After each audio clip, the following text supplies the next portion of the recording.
اب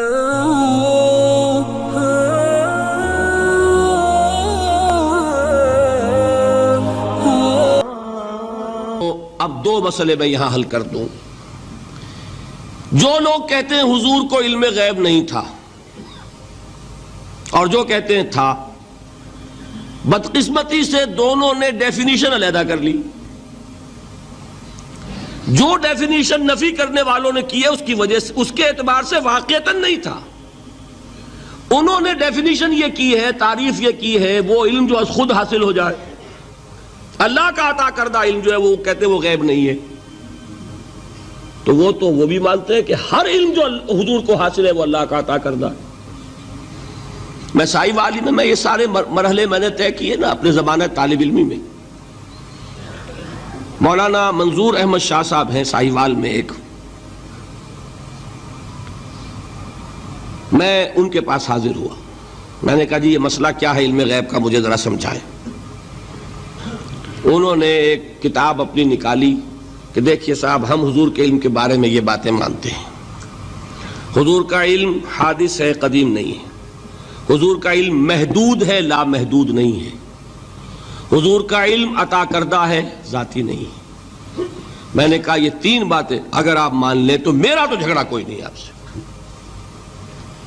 ہوتا کیا ہے جب آئیں گے وعظ میں، خطابت میں، تو عالم ما کان وما یکون، اب الفاظ وہ استعمال کر جائیں گے. ایک واعظ ہے، عام مقرر ہے، واہ واہ ہوتی ہی نہیں، نعرے لگتے ہی نہیں، محفل میں گرمی آتی نہیں جب تک کہ ایسے مبالغے نہ کریں. لیکن وہ چیز لکھی ہوئی ان کے ہاں ہے کہ حضور کا علم حادث ہے، قدیم نہیں ہے. حضور کا علم محدود ہے، لا محدود نہیں ہے. حضور کا علم عطائی ہے، ذاتی نہیں ہے. ان تینوں چیزوں کے بعد کوئی بڑے سے بڑا وہابی اور بڑے سے بڑا اہل حدیث بھی انکار نہیں کرتا. باقی یہ بات جان لیجئے کہ غیب اور حضور یا شہادہ یہ در حقیقت عام انسانوں کے اعتبار سے الفاظ استعمال ہوئے ہیں. جب قرآن میں کہا جاتا عالم الغیب والشہادہ، اللہ غیب اور جو ظاہر ہے یا موجود ہے سب کا جاننے والا ہے، تو مجھے بتائیے اللہ کے لیے کوئی غیب ہے؟ اللہ کے لیے کوئی شے غیب ہے؟ تو کیوں کہا جا رہا ہے عالم الغیب والشہادہ؟ وہ ہمارے اعتبار سے کہا جا رہا ہے. جو تمہارے لیے غیب ہے اللہ اس کو بھی جانتا ہے، اور جو تمہارے سامنے اللہ اسے بھی جانتا ہے. اللہ کے لیے تو کل شہادہ ہے. کسی شے کا لا یعزب عنہ مثقال ذرۃ فی السماوات والارض، آسمانوں اور زمین کا ایک ذرہ بھی اس سے غائب نہیں ہوتا. غیب کا وجود کیا اللہ کے لیے؟ تو یہ الفاظ مستعمل ہیں ریلیٹو ہمارے اعتبار سے، اور ہمارے اعتبار سے جو شے غیب ہے اس میں سے ایک حصہ اللہ دیتا ہے نبی کو، تبھی تو نبی بنا. فرشتے کو دیکھا، فرشتہ ہمارے لیے غیب ہے. جنت دکھائی کہ نہیں دکھائی، ہمارے لیے غیب ہے کہ نہیں ہے. دوزخ کا مشاہدہ کرایا کہ نہیں کرایا، ہمارے لیے وہ غیب ہے کہ نہیں ہے. جو چیزیں ہمارے لیے غیب ہیں انہی کے پردے اللہ کچھ اٹھاتا ہے. کل غیب نہیں. کل غیب کا علم ہو جائے گا تو وہ شرک ہو جائے گا. کل کا لفظ جہاں آیا شرک ہوا. جب آپ کہہ رہے ہیں محدود ہے، لا محدود نہیں ہے، تو کل کا لفظ استعمال نہیں کر سکتے. لیکن غیب میں سے کچھ علم دیا گیا تبھی تو نبی بنا، ورنہ میرے اور نبی میں فرق کیا ہوا پھر؟ البتہ یہ کہ وہ غیب کا علم ہو یا حاضر کا علم ہو، سائنٹیفک نالج ہو یا وحی کا علم ہو، کوئی بھی علم ہو، آیت الکرسی کے الفاظ نوٹ کیجئے، یعلم ما فی السماوات وما فی الارض، وہ جانتا ہے. ولا یحیطون بشیء من علمہ الا بما شاء، مخلوق میں سے کوئی بھی اس کے علم میں سے احاطہ نہیں کر سکتا مگر جتنا وہ چاہے. اب یہ بات علیحدہ ہے کہ ہم کون ہے طے کرنے والے کہ ناپیں بیٹھ کر کہ اللہ نے ابراہیم کو کتنا علم دیا. ہم ناپ سکتے ہیں؟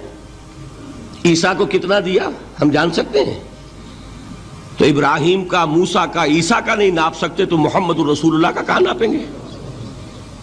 یہ پاگل پن ہے، یہ ہے جو غلطی ہوتی ہے. ہم کون ہے طے کرنے والے؟ اللہ نے اپنے نبی کو دیا جو دیا، بات ختم۔ کل نہیں کہیں گے، کل کہا شرک ہو جائے گا، ذاتی کہا شرک ہو جائے گا۔ عطائی ہے، جو دیا اللہ نے دیا، اور کل نہیں دیا، جتنا چاہا دیا، ہے حادث قدیم نہیں۔ تینوں چیزوں مان لیجئے تو شرک کا کوئی شائبہ نہیں ہوگا۔ باقی جہاں ایک طرف قرآن میں وہ آیات ہیں کہ اللہ کے غیب کو کوئی نہیں جانتا، ٹھیک، وہاں یہ بھی ہے کہ لا یظہر غیبہ، لا یظہر علی غیبہ الا من ارتضی بالرسول، وہ اپنے غیب پر قابو نہیں دیتا مگر اپنے رسول میں سے جس کو چاہے۔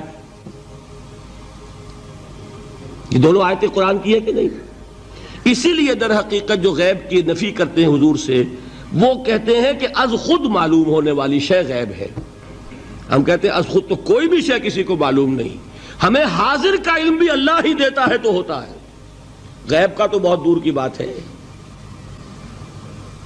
یہ مسئلے بڑے سیدھے ہیں، خام خواہ ہم نے پیچیدہ بنایا ہوا ہے۔ خدا کے لیے ان مسئلوں کو سلجھائیے اور جوڑیے، کاٹنے کی بجائے جوڑنے کی فکر کیجیے کہ بھائی یہ اپنی اپنی جگہ پر علیحدہ علیحدہ تم نے تعریفیں کر رکھی ہیں اس لیے جھگڑ رہے ہو، ورنہ دونوں باتیں صحیح ہیں۔